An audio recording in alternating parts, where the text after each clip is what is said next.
ल 1 2 3 भयो सर नमस्ते सर नमस्ते बाबु नमस्ते कस्तो लाग्यो के बिले कि क्या हो अहिले यो ब्लग अलरेडी सानो क्वाल रहेछ नि चालदिएको अब यो खोलाको छ्याको त एकदम राम्रो राम्रो छ है सर अब हजुरहरूलाई कस्तो लागेछ त अहिले सबै फुलफुल भयो त्यो त मैले चाहिँ पहिलोचोटिदेखि यस्तो हिसाबले हालेको होइन हजुर गरिहाल्छु हजुर हजुर बाबुको यो बलक हराइ सिस्टम फरक रहेछ राम्रो रहेछ हजुर हजुर यसमा चाहिँ हजुरहरूलाई यसमा पिच अब ढलान अब यो इन्टर ब्लकमा हजुरलाई सबभन्दा राम्रो चाहिँ केमा लाग्यो त मलाई चाहिँ यही इन्टरलकै लाग्यो त्यही के हिसाबले चाहिँ हजुरलाई राम्रो लाग्यो होला अब हामीले खानेपानीको लाइन जोड्ने बेला भयो हजुर हजुर त्यो कार फेरिराख्यो फेरि हाल्नु पाइयो हजुर ढलान भए त त्यो सम्भव भएन पिच भए पनि भत्काउनै पर्ने बताउनु पर्यो पानी जाम हुन्छ नल ढल जाम हुन्छ खाली पानी हेर्नुपर्ने हुन्छ त्यो झिकेर राख्दाखेरि हजुर डबल अर्को खर्च लगाएर यही खर्चले काम गर्दो रहेछ त्यही भएर नि हामीले यही नै निर्णय गरेर अनिखेर हाल्यौँ अनि दोर्जे भाइको कम्पनीले हाल्नुहुन्छ भने हामीलाई पहिलादेखि थाहा थियो अनि हामीले तपाईँले सम्पर्क राखेर काम गराएको हामीहरू खुसी छौँ अब यसमा चाहिँ तपाईँको भनौँ न कतिको ब्यालेन्स मिलेको देखाएको छ हजुरहरूले अब यसमा तपाईँको ओछ्याएर चाहिँ अब आसपासमा कस्तो राम्रो देखेर बसेको छ एकदम राम्रो राम्रो देखेर बसेको छ है राम्रो एक नासको छ धागाको लेभलमा बसेको छ हजुर अनि यो टसहरूलाई पनि तपाईँको बलक इन्टरलक राख्नुभन्दा अगाडिको फिनिसिङ आउने नि त्यो चाहिँ राम्रो रहेछ क्या पहिला भुइँ नै डह्रो बनाएपछि त माथि त एकदमै डर भएन अब अस्ति त्यत्रो पानी परेर पानी जम्दा पनि कुनै पनि बलक घसेको छैन फेरि यसमा फाइदा पनि छ क्या सर अब किनभने 30% पानी यो ब्लकले सोचिन्छ हेर्नुहोस् होइन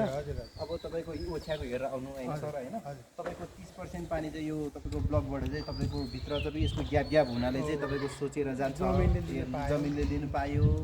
अब यस्तो अब छेउछेउको तपाईँको बिरुवाहरू पनि तपाईँको हेर्नु न बिरुवा तपाईँले देखिन सकिन्छ यो चाहिँ तपाईँको यो इन्टरलकको ग्यापबाट चाहिँ पानी रसेर चाहिँ तपाईँको यो रुख चाहिँ तपाईँको बिरुवा चाहिँ जहिले पनि हरियो देखिन्छ पिच र ढलानभन्दा धेरै घर पनि ढलान हुन्छ पानी तल दिन पाएन पिच भएपछि पानी जमिन लाइन दिनै पाएन यो भयो भने यो इन्टरलकको चेपबाट पानी जानेले चाहिँ जमिनको लागि चाहिँ राम्रो र इनारहरू पनि सुकिँदैन हो एकदम नै अब त्यसमा पनि अब अरूभन्दा पनि कस्तो छ भने यसमा चाहिँ तपाईँको भनौँ न मुनि चाहिँ तपाईँको यो इन्टर ब्लकले चाहिँ तपाईँको माथिको चाहिँ घामको प्रकाश चाहिँ तपाईँको इन्टरलकले चाहिँ सिधै तपाईँको छेकिन्छ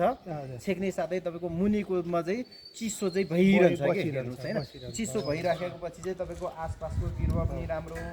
अब किनभने अब बिरुवाहरू तपाईँको राम्रो भइसकेपछि चाहिँ तपाईँको अरू चिज चाहिँ के भन्नु वातावरण पनि एकदम सफा भयो हेर्नुहोस् होइन त्यसले गर्दाखेरि हरेक चिजबाट चाहिँ फाइदा हुन्छ हेर्नुहोस् होइन किनभने त्यसै गरेर अब हजुरहरूको टोलले चाहिँ अब यसरी अब मेहनत लगाएर अब ओडाको तपाईँ भनौँ र ओडाबाट आएको चाहिँ तपाईँको बजेट ल्याउनु भएर हजुरहरूले टोललाई यसरी राम्रो गर्नुभएको छ हेर्नुहोस् होइन हजुर हजुर हाम्रो वडाले पनि अब बजेट दिनुभयो उहाँलाई धेरै धन्यवाद छ हजुर अनि अब हामी पनि यसमा सक्रिय भएर खटेका छौँ गरेका छौँ अब गर्ने त बाबु राम्रो लागिदिनु भएको छ फेरि अर्को कुरो चाहिँ के छ भने सर अब हामीलाई पनि एउटा काम गर्ने अवसर पाएँ हेर्नुहोस् होइन किनभने हजुरहरूलाई यसरी ओडाबाट नदिएको भए चाहिँ हामीलाई पनि एउटा काम गर्ने अवसर नपाउँथ्यो हेर्नुहोस् होइन किनभने हाम्रो सिप पनि हजुरहरूले अब देख्नु भइहाल्यो हेर्नुहोस् होइन त्यसै गरेर अब के हुन्छ भने सबभन्दा ठुलो कुरो चाहिँ छिमेकीहरू सबै एक आपसमा मिलेर चाहिँ तपाईँको भनौँ न बस्नु पायो भने चाहिँ अब तपाईँको प्रत्येक घर आँगन चाहिँ यसरी सफा हुन्छ क्या सर हेर्नुहोस् होइन किनभने एउटैको तपाईँको सोचले मात्रै त यसरी हुँदैन नगरपालिका वडा हाम्रो सबै समन्वय गरेर गरेका छ अब हामी धेरै धेरै धन्यवाद दिन्छौँ नगरपालिका वडालाई हजुर हजुर ल हजुरहरूले टोलले अब काम दियो हजुरहरूले धेरै धन्यवाद हेर्नुहोस् होइन हाम्रो भिडियो गर्नु भएको छ हाम्रो क्यामेरामा साथ दिनुहुन्छ हाम्रो विशाल भाइ उहाँलाई पनि धेरै धेरै धन्यवाद दिँदै आजको भिडियो यहीँ टुङ्गिन चाहन्छु हस्त धन्यवाद नमस्ते